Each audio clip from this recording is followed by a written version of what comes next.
You sure as fuck did. Yes.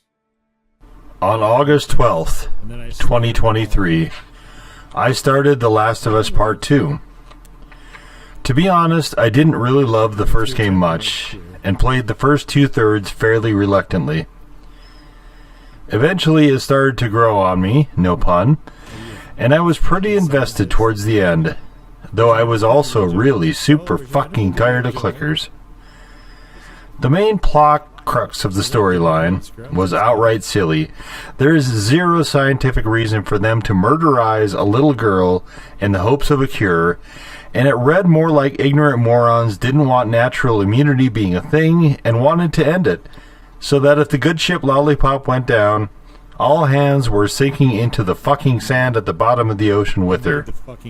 So, I had no qualms about Joel killing the surgeon, and also everyone in the room with him, and also everyone and everything else I could find moving in the entire building.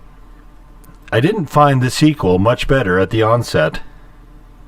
Here is part of my community post, apparently no longer viewable, as YouTube doesn't want to be a blog, and you can only read back so far.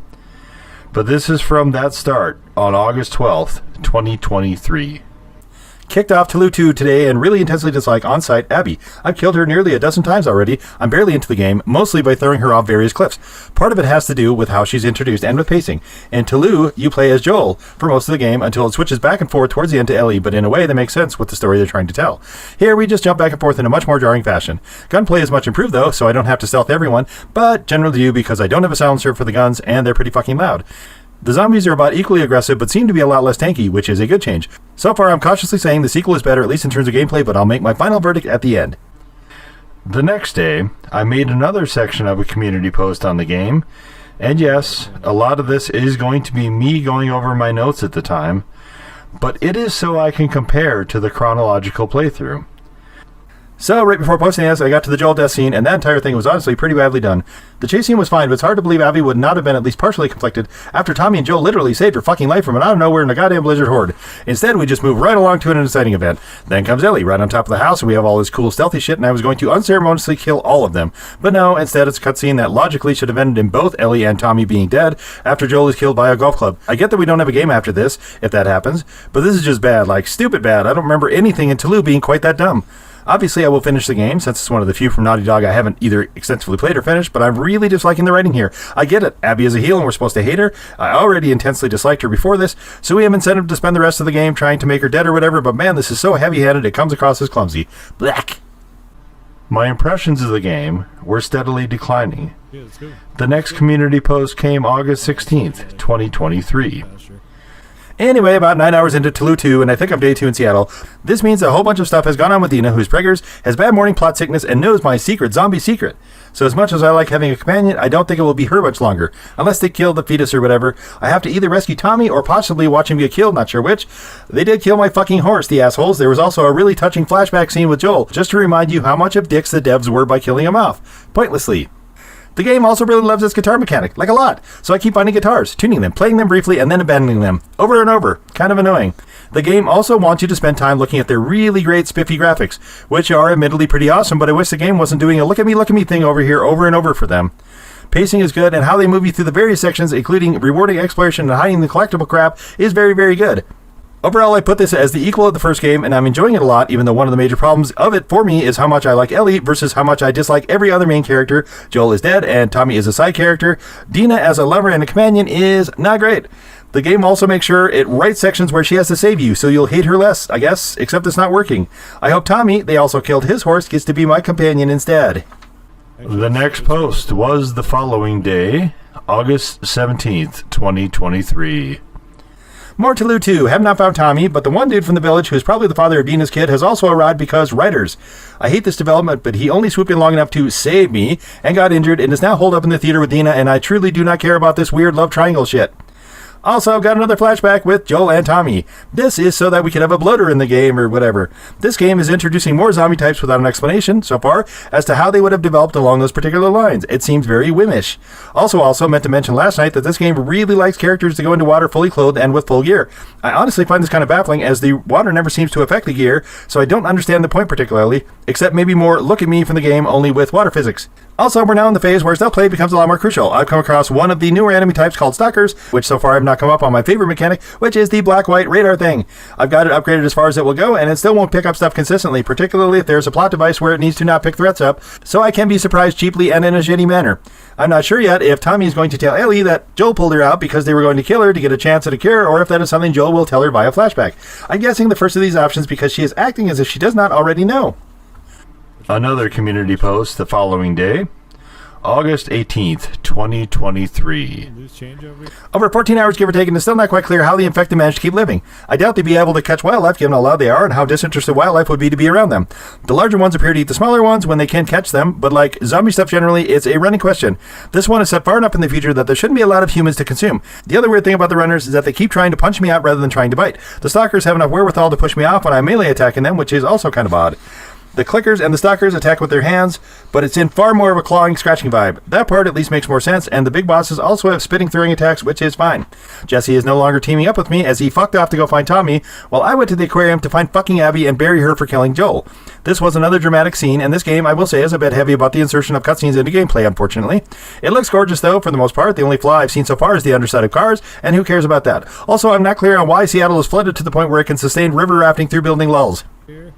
I should probably observe, before we return to the community post, that I was also playing 4 or 5 other games at the time, including Kenna, the first Wreckfest, the first Deadly Premonition, and another I don't now recall the name of, so this was a very concurrent playthrough.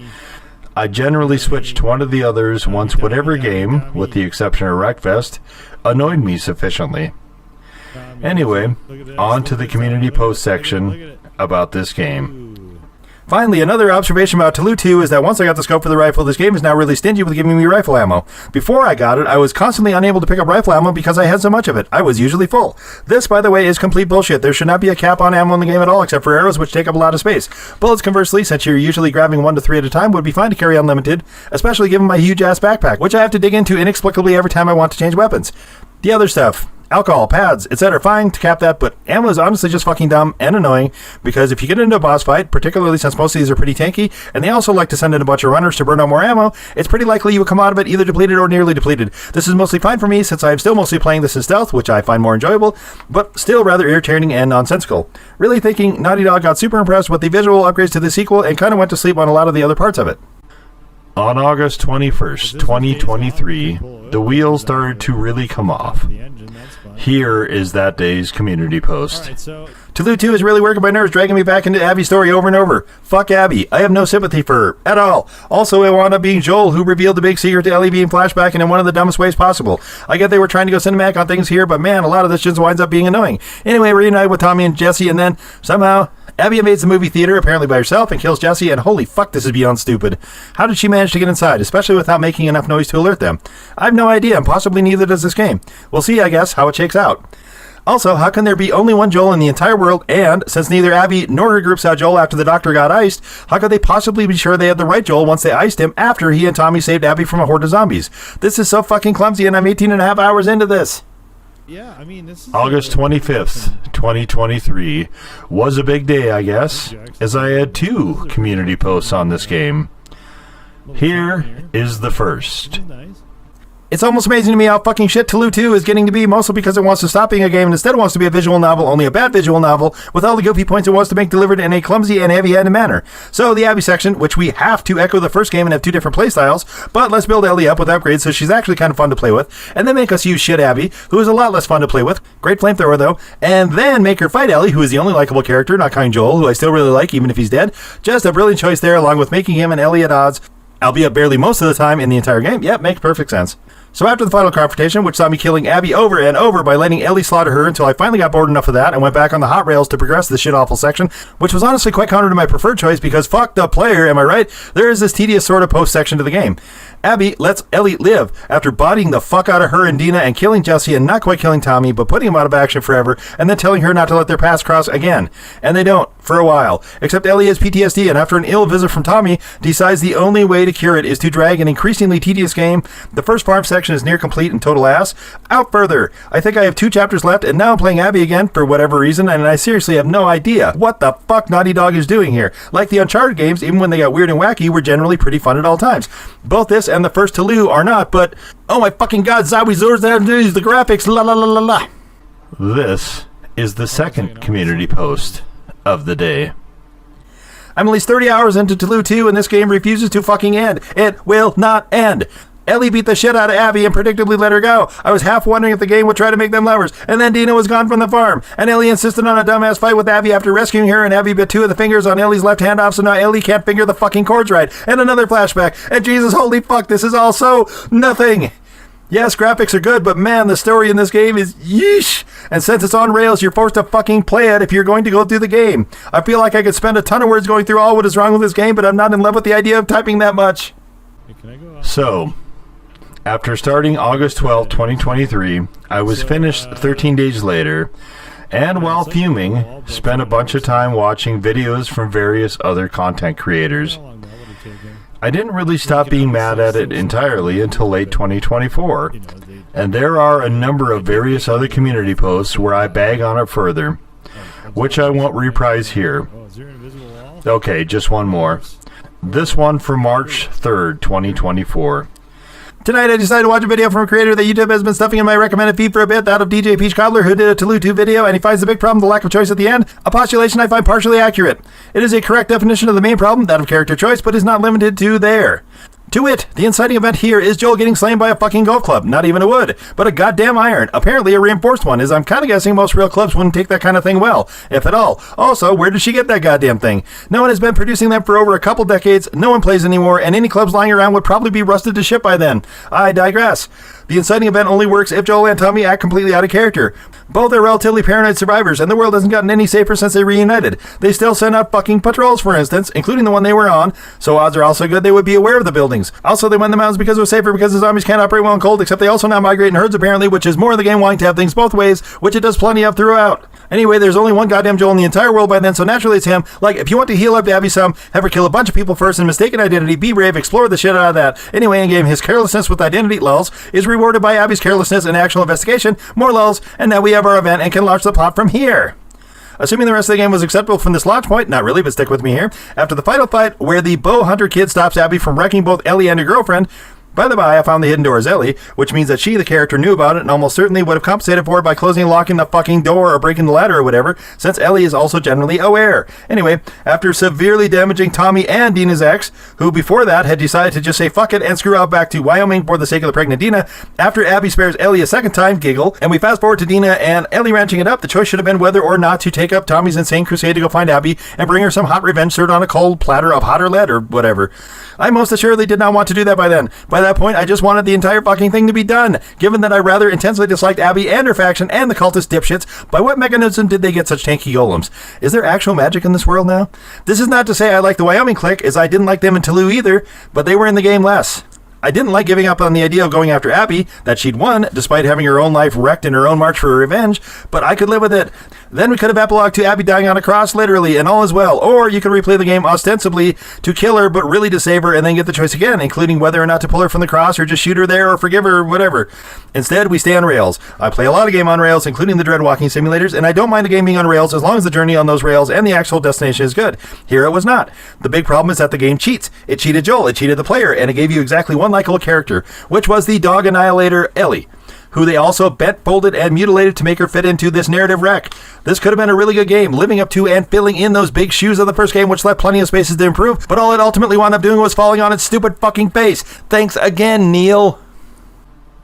Yes, the game, more than anything, really cemented in my mind that Neil Druckmann was a total hack. From a story perspective, which was kind of sort of the main focus, There was a lot wrong with the game on a near offensive level.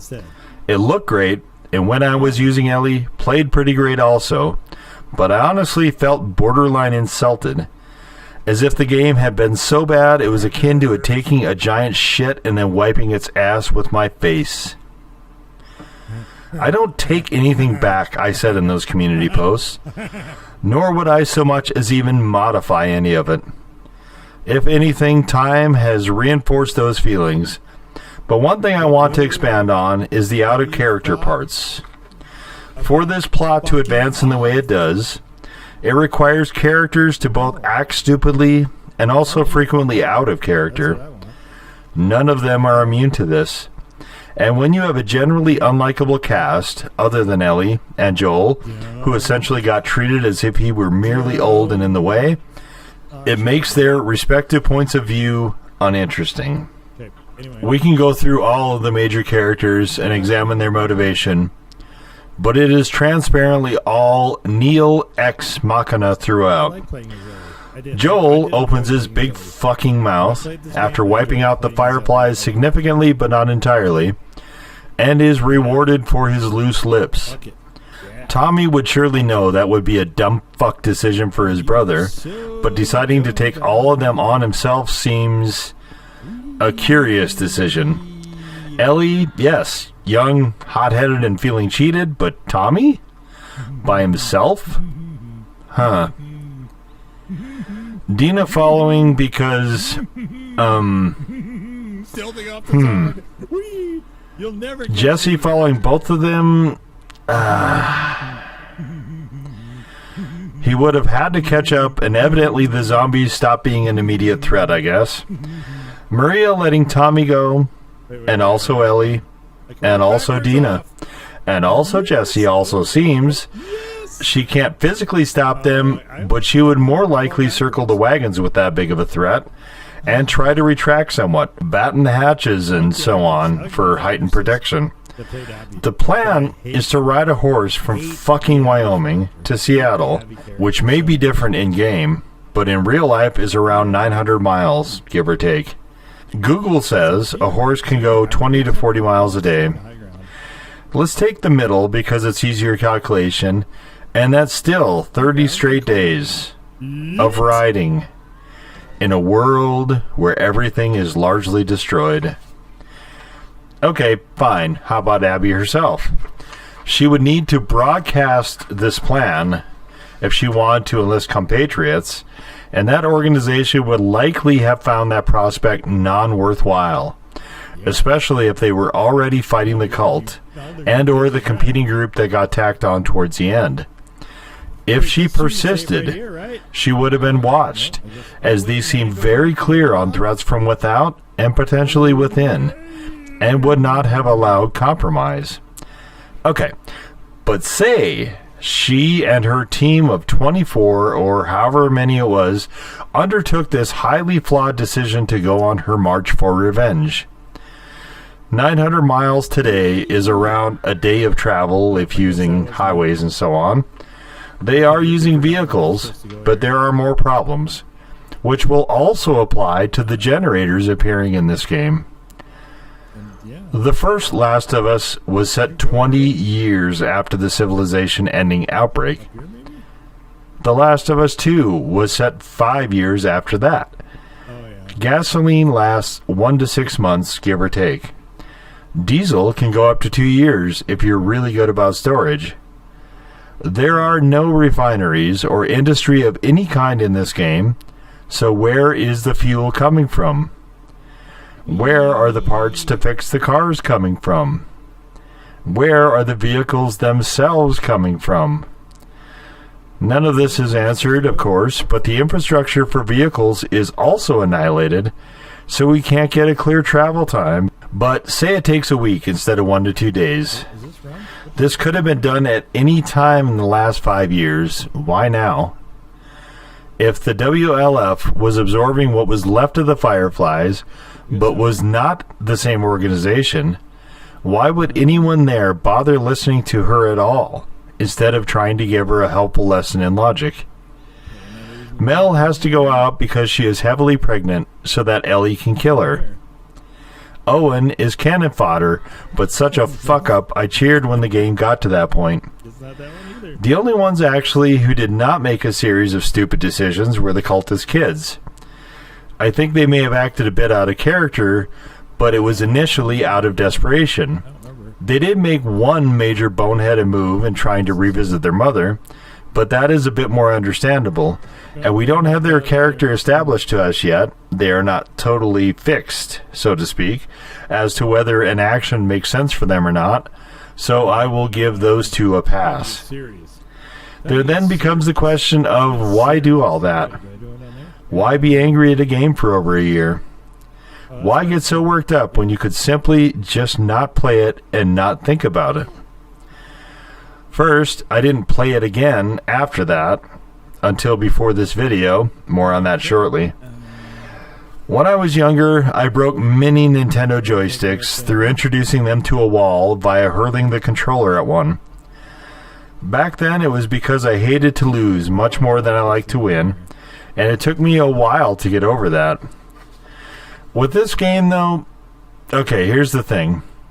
When you get invested, when you spend a lot of time with a character, sometimes intimately, and you may be passionate by nature, you can start to feel strongly. Yeah, If, that's what I however, was- the game railroads you into making choices your character and you very specifically dislike and would pointedly not choose, and then blames you for those in-game choices because the writer wants to make some grandstanding point or other, Super cheat mode. it's a cheat. And all of your time and investment are wasted for no reason other than sheer hackery. It is, at minimum, an insult. Anyway, that aside, fast forward to July 8th, 2025, and the news started circulating that Naughty Dog had released a surprise update, putting in an option to play the game in chronological order, instead of the bouncy ball bullshit the original release had. Back of the pants. As I kind of wished I was still making content when I first played this game, it seemed like a natural, so I did the thing I wasn't planning on doing ever. I returned to The Last of Us Part 2. I had several big questions going in, such as whether I could keep my old save and play the new mode with all my shit intact, like in New Game Plus, but also whether or not what would possibly be at least somewhat better flow would, in any way, make up for a lot of incredibly stupid character decisions, Okay, we can go back, sure. again to which no character in this game is immune. Would flow be improved at all? And if so, to what extent? Will the annoying moments seem as annoying? Will I get over the shame of having played this game again before replaying the much better overall first game? Will I finally wind up ending this game not completely hating a large segment of my experience? So, to find all this out, on July 12th, 2025, nearly 2 years to the date when I played The Last of Us 2 for the first time, I kicked on the game, kicked on the stream, and couldn't figure out how to get into chronological mode. No worries, maybe it's just something I missed, so I went looking. As it turns out, that brand spanking new mode is only for the remastered version, which is only on the PS5. 2 necessary items I do not currently have, and one of which I possibly never will. And the PS5 is something I've been considering for a while. Just saying. Since this naturally completely fucked up answering those questions I posed, I upgraded with a bunch of perks into superpower mode and then pissed around with the beginning segment before remembering this game railroads you into playing characters you probably dislike, surrounded by side characters you also dislike. Even though an OP run sounded kind of fun, as I got into it, I remembered there is not near enough time playing as the one playable main character I actually like, specifically Ellie, and I bagged the idea. Maybe chronological improves something. I have no fucking idea. Maybe flow is better with it. It's possible. Maybe the annoying problems will be less annoying. Except there was no cessation to my annoyance during the hour and change I dicked around with it, even with helping Abby get killed over and over again. While that's always charming, it was not enough, and so all my previous comments remain, stronger than ever. Maybe I'll revisit this again in another couple years if I get a PS5, and still have PS Plus, and The Last of Us 2 Remastered is put on it. Well, not quite what I had in mind, but I've been wanting to do a video on this game for a while, and that is, at least and at long last, accomplished. As always, thank you for watching.